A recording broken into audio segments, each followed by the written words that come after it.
Good morning friends, welcome to unique GS academy. आपके अपने YouTube channel unique GS academy में आप सभी का स्वागत है। आज हम हिस्ट्री के मोस्ट इंपॉर्टेंट क्वेश्चंस लेकर आए हैं जो कि सभी कम्पिटिटिव एग्जाम्स के लिए बहुत ही महत्वपूर्ण हैं। प्रत्येक क्वेश्चंस के 4 ऑप्शन दिए हैं जिसमें से आपको सही ऑप्शन बताना है। चलिए शुरुआत करते हैं। सबसे पहला क्वेश्चन है, पंचगव्य में निम्नलिखित में से क्या सम्मिलित नहीं किया जाता है। पंच मतलब 5, गव्य का मतलब गाय से है। गाय के दूध, दही, घी, मूत्र और गोबर का पानी सामूहिक रूप से पंचगव्य कहलाता है। आयुर्वेद में इसे औषध की मान्यता प्राप्त है। तुलसी पंचगव्य का हिस्सा नहीं है। आपका ऑप्शन डी सही होगा, तुलसी। नेक्स्ट क्वेश्चन है, बुद्ध को परिनिर्वाण कहाँ प्राप्त हुआ था। बोधगया, कुशीनगर, राजगृह, वैशाली। आपका ऑप्शन बी सही होगा। बुद्ध को परिनिर्वाण प्राप्त हुआ था कुशीनगर में। महात्मा बुद्ध को मल्लगढ़ राज्य की राजधानी कुशीनारा या कुशीनगर में 483 ईसा पूर्व में परिनिर्वाण प्राप्त हुआ था। बोधगया में महात्मा बुद्ध को ज्ञान की प्राप्ति हुई और ऋषिपत्तन में उन्होंने अपना पहला उपदेश जो दिया वो ऋषिपत्तन में दिया, जिसे धर्मचक्र परिवर्तन की संज्ञा दी गई। नेक्स्ट क्वेश्चन है, नागार्जुन कौन थे। नागार्जुन एक बौद्ध दार्शनिक थे। आपका ऑप्शन बी सही होगा। नागार्जुन एक बौद्ध दार्शनिक थे। वे कुषाण शासक कनिष्क के समकालीन भी थे। उन्होंने प्रज्ञा पारमिता सूत्र की रचना की। नेक्स्ट क्वेश्चन है, भारत में स्थित किस शहर को विश्व का सबसे पुराना शहर माना जाता है।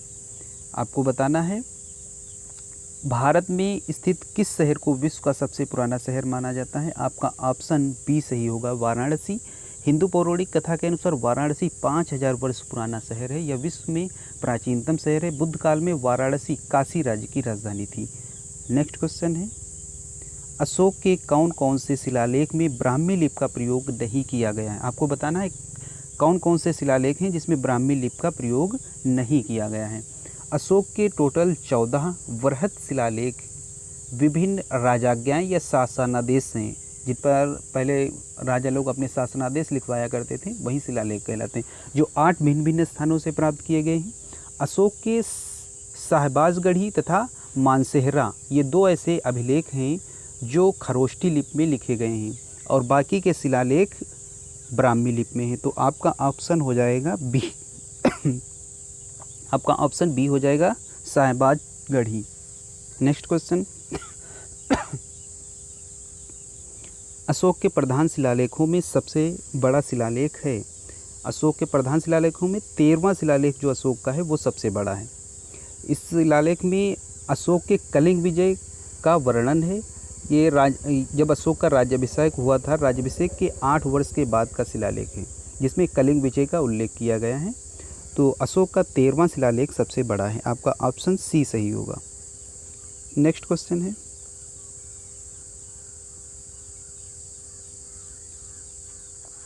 सिंचाई के लिए 16 मील लंबी चोल झील का निर्माण इनमें से किस शासक ने करवाया था। सिंचाई के लिए 16 मील लंबी चोल झील का निर्माण करवाया था राजेंद्र प्रथम ने। आपका ऑप्शन ए सही होगा।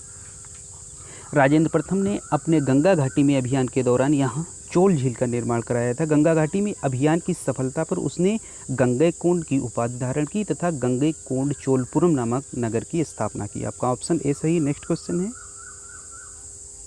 किस प्राचीन साम्राज्य में महिलाएं कुश्ती में भाग लेती थीं। आपको बताना है किस साम्राज्य में महिलाएं कुश्ती में भाग लेती थीं। चोल और बहमनी साम्राज्य के अंतर्गत स्त्रियों की दशा बहुत अच्छी नहीं थी। तो आपका ऑप्शन ए और सी तो होगा नहीं, क्योंकि चोल और बहमनी साम्राज्य के अंतर्गत स्त्रियों की दशा बहुत अच्छी नहीं थी। विजयनगर साम्राज्य में स्त्रियों को समाज में सम्मान प्राप्त था। इस काल में स्त्रियों को शिक्षा प्राप्त करने का भी अधिकार था। उनको राज्य सेवा में भी स्थान प्राप्त था। वे संगीत, नृत्य और ललित कलाओं के अतिरिक्त शस्त्र विद्या में भी भाग लेती थीं। तो आपका ऑप्शन बी सही होगा, विजयनगर साम्राज्य। नेक्स्ट क्वेश्चन है, हुमायूं की दुर्घटना में आकस्मिक मृत्यु के उपरांत उनके बेटा अकबर को कहाँ मुगल सिंहासन पर बैठाया गया। आपको बताना है।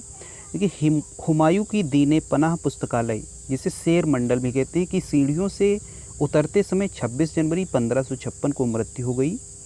हुमायूं की मृत्यु के बाद 14 फरवरी 1556 को अकबर का कलानौर में राज्याभिषेक कराया गया था। आपका ऑप्शन ए सही होगा, कलानौर। जिस समय अकबर का राज्याभिषेक कराया गया था उस समय अकबर की उम्र मात्र 13 वर्ष 3 माह थी। अपने पिता की मृत्यु के समय अकबर अपने शिक्षक बैरम खां के साथ कलानौर में था। आपका ऑप्शन ए सही है। नेक्स्ट क्वेश्चन है, इनमें से किसने अकबर की धार्मिक नीति की आलोचना की? आपको बताना है किसने अकबर की धार्मिक नीति की आलोचना की थी। अबुल फजल, बदायूनी, फैज़ी, इनमें से कोई नहीं। आपका ऑप्शन बी सही हो जाएगा, बदायूनी। इनका पूरा नाम था अब्दुल कादिर बदायूनी। अकबर की धार्मिक नीति का आलोचक था। उसने मुंतखब उत तवारीख नामक पुस्तक की भी रचना की। किसने? बदायूनी। नेक्स्ट क्वेश्चन है, हल्दी घाटी का युद्ध सन 1576 में किनके बीच लड़ा गया था? हल्दी घाटी का युद्ध लड़ा गया था 18 जून 1576 को मेवाड़ के महाराणा प्रताप और मुगल शासक अकबर के बीच।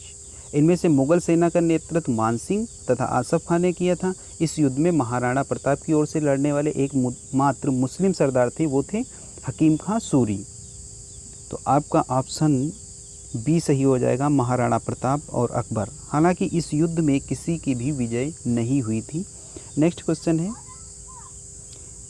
पहला कठपुतली मुगल सम्राट कौन था? आपको बताना है कि पहला कठपुतली मुगल सम्राट कौन था।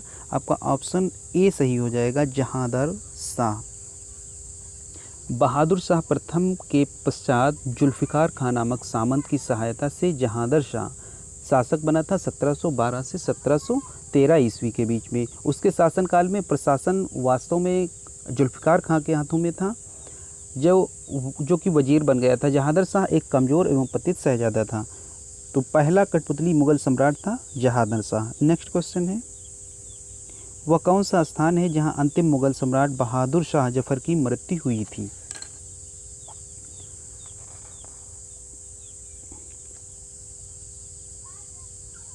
आपका ऑप्शन आगरा, दिल्ली, रंगून, ग्वालियर। आपका ऑप्शन सी सही होगा, रंगून।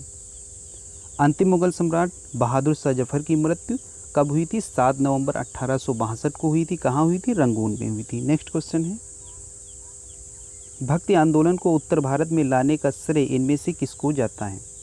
रामानुज, माधवाचार्य, रामानंद, रामदास। आपका ऑप्शन सी सही होगा, रामानंद। उत्तर भारत में भक्ति आंदोलन को प्रारंभ करने का श्रेय रामानंद को है। वह रामानुजाचार्य के शिष्य थे। इन्होंने विष्णु के अवतार राम की उपासना पर भी बल दिया है। नेक्स्ट क्वेश्चन है, किस सिख गुरु ने आदि ग्रंथ संकलित किया? आपको बताना है किस सिख गुरु ने आदि ग्रंथ संकलित किया। गुरु ग्रंथ साहिब या इसे आदि ग्रंथ का संकलन सिखों के 5वें गुरु अर्जुन देव ने किया था। गुरु अर्जुन देव ने अमृतसर में हरमिंदर साहिब की नींव भी रखी और कालांतर में रणनीत सिंह द्वारा हरमिंदर साहिब ने स्वर्ण जड़वाने के बाद अंग्रेजों द्वारा इसे स्वर्ण मंदिर नाम दिया गया। तो आपका ऑप्शन सी सही होगा, गुरु अर्जुन देव। किस सिख गुरु ने आदि ग्रंथ संकलित किया? गुरु अर्जुन देव ने आदि ग्रंथ संकलित किया। थैंक यू फ्रेंड्स, आज के लिए बस इतना ही।